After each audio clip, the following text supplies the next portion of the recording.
Hi, welcome to Pepper's Pages. I started this channel simply because I've been doing book reviews on TikTok since about April, and the longer I'm on that platform, it just seems like it's not the right place for me to be, so I thought I'd give BookTube a try. Today, we're going to start by talking about my January reads. I know I'm pretty far behind on talking about those, but like I said, I was on a different platform. I thought it would be interesting to go over these and be able to talk about them a little bit more in depth than I could on either Instagram or TikTok. Usually I try to get about 8 books a month. This one's going to be a little bit shorter because I cut out several books. I have a few more series that I would like to try and do with those books, and I didn't want to rehash them later on. So without further ado, here are my January reads. The Faceless Old Woman Who Secretly Lives in Your Home is written by Joseph Fink and Jeffrey Cranor, who also write the Welcome to Night Vale books. They're also the creators and leaders of the podcast, which I've personally never listened to myself. I've heard a lot about it, but it just never crossed my path until I went into Barnes & Noble and this beautiful cover caught my eye. I picked this up on a whim purely because of the cover. I didn't know anything about it. Of course I read the insert page here. I really love this. It's kind of lovely. It reminds me of The Shining in a way, but they're all like tiny hands. So this book follows a faceless old ghost who lives in the home of Craig, who she watches and cares for throughout her ghostly life. The first part of the book starts off with her as a ghost. She explains what she's doing in this guy's house and what he does on a daily basis. And after a while, we switch over to a different perspective, which I was really not expecting. It turns into a story about our protagonist back from the early 1800s. So we start off, she's living with her dad, kind of overlooking an ocean. They have a big house. She's lost her mother. She's known for sitting out, looking out on the ocean, and often sees a boat pass that belongs to pirates. I tell you, I was very surprised to find out that this story is about pirates. A lot of people were mixed about that fact because they were expecting a full ghost story. I guess they wanted a ghost haunting a house, and they didn't exactly get that. I understand. That's totally okay to be disappointed. To be honest, I was a little disappointed that there wasn't more of this character's ghost. Some of the best chapters were her haunting, and in the very end, when she reveals what's happening and why she is with Craig, it was really incredible. Like, I was very, very pleased with the twist to this. I guess you could call it a twist. It's more of like a reveal. Something I just figured out, and I don't think that it crossed my mind while I was reading this book, is that the protagonist does not have a name. At least that I could not find out. I just spent the last 15 minutes or so going through this book trying to see if I can figure out if she actually had a name or not. I spent some time on Google, and the answer I was pretty much getting is that since it's in first person, that's the only hint you get. So when she becomes a pirate, she teams up with a couple of other people that she sails around with, and they have their own boat, and things are going great. And one of them turns on her and gives her up to a bunch of baddies. This is what sparks her revenge. Not only has this fellow shipmate betrayed her, but she ends up dying because of this. And honestly, the most crazy way possible. Like, I was honestly really sad when she died. When they revealed that she is haunting the family of the guy who betrayed her, I honestly just about lost my shit. Because holy crap, can you imagine having a ghost following your family around for generations? Yeah, so this book was really good. I enjoyed it a whole lot. I listened to Sometimes I Lie by Alice Faney on Audible, and I'm really glad that I chose to do it that way because this story was a little chaotic and not exactly clear. Maybe I was just bored enough to the point that I missed something. I don't feel like I did. This follows Amber, who has been put into a coma. She can't remember why. She's able to function enough to hear everything going on in the world around her, but not enough to interact with it. So the entire time she's in this coma, she's trying to piece together exactly what happened to her and why. It was in the themes of those like the guest list and Big Little Lies, but I think it felt kind of short. She has a stalker, she has an evil sister. All of these people are after her and could be the reason that she's in this situation that she is.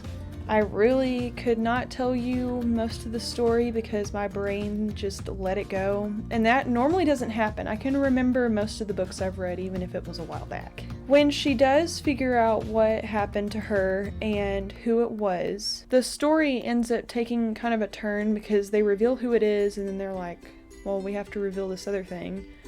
So it kind of muddles. Like, is she really who she says she is, or is this person actually real? It's just kind of confusing. I don't know. Like I said, I may have missed something. I thought about rereading this just to give it another try. I'm sure other people out there have enjoyed this well enough and have no issues with it, but I definitely didn't enjoy this. Next, we have The Fifth Doll by Charlie N. Holmberg. The story follows Matrona, who lives in a small village that hardly anyone has ever left. Honestly, nobody's ever left.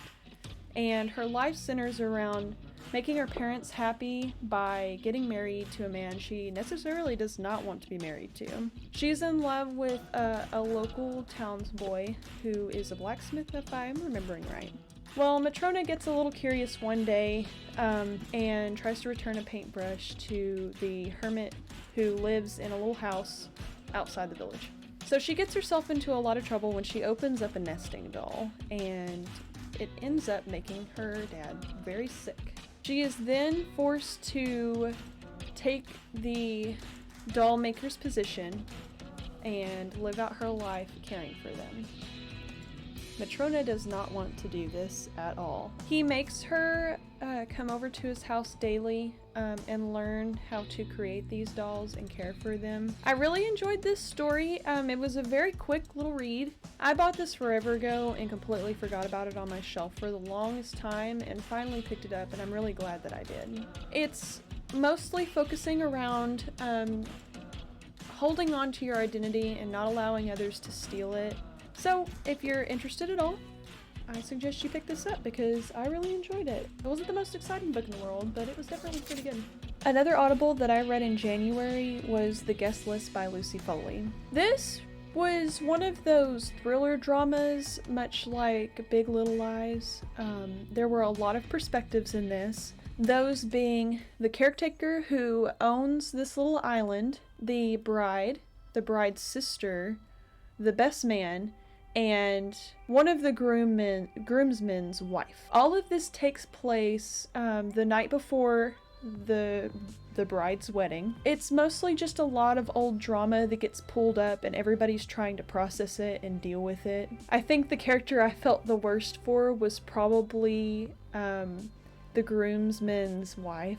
She was just so out of place and she didn't feel right there. And I honestly could not imagine having to learn what she learned and then having to cope with it so far away from the mainland. All of the characters were really interesting. Everything lined up just right. It was very fluid and I was pulled into the story the entire time. The only thing that was a little bit disappointing was how anticlimactic the ending was. It was a little obvious who the victim was. I think that Big Little Lies did a better job of this because it was from so many perspectives that you probably couldn't have guessed who it was. I really enjoyed this book. It was fun to listen to. All of the voice actors were really great for it. If you're into mystery drama, then I would recommend this book because it was decent. I was kind of thinking about not talking about this book because everybody knows what it is. It is the thickest Harry Potter book. I personally like the Half-Blood Prince the best out of all of them. If I had to pick my top 3 Harry Potter books, it would probably be Half-Blood Prince, The Goblet of Fire, and then this one. My only qualms with this book is that it gets pretty stagnant when they're just wandering around through the woods, not really doing anything. They just kind of get frustrated with each other a lot. One thing I will say compared to the movies, with this book in particular, is that I liked the movie death for Voldemort the most. In the book, when Voldemort dies, his body stays, and they kind of just drag him out into a hallway, and they're like, well, we don't want to put him next to our friends who have died, so let's put him across the hallway. You have this guy haunting everybody for all these years, and he is the most terrifying thing that they've ever seen, but he dies, and they just kind of throw him in a hallway. But in the movie, he, evaporates, and that makes more sense to me, personally, because of the Horcruxes. One interesting fact that was pointed out recently was that the longer the movies go on, the more his robes fade, and that shows each Horcrux that got destroyed. So naturally, if the last Horcrux is destroyed, he would deteriorate. He wouldn't necessarily just hang around, because there's nothing left of him at that point. Everybody knows Harry Potter. Everybody knows the storyline, so that's really all I have to say about it. Last for January, we have The Giver by Lewis Lowry. I know I am so far behind on reading this book. I have heard about it my whole life, but teachers in the school that I went to never made us read it, and if they did, it was after I moved from that school, and then we never read it in my new school. I never even saw the movie either, because it just didn't interest me when I was a kid. But I definitely liked this book. I thought it was pretty good. It's the perfect mix of cliche storytelling but it had enough originality to it to where it's just fun to read. One thing I was very pleased about is that it broke away from kid has to learn special abilities from angry mean mentor. I very much enjoyed that the giver was a kind old man who didn't want to hurt this kid. He just wanted to teach him because he had to. Part of me wishes that I had been made to read this when I was younger. It's got a lot of really good lessons and themes in it. I don't really know if I'll read the next book. I think this one was good enough for me. If I ever get the hankering to, I'll give it a try. But for now, I think this is good. So that pretty much wraps it up for my January list. I think that this was a pretty good start to the year. I was very proud of myself for getting as far as I did. If there's any information that anybody wants on these books, or if you'd like to hear anything further, let me know. Hopefully soon I'll be able to get my February list up. I think that one will be really fun. If I'm right, that one has the book Jam in it, and that's one of my favorite books. So until next time,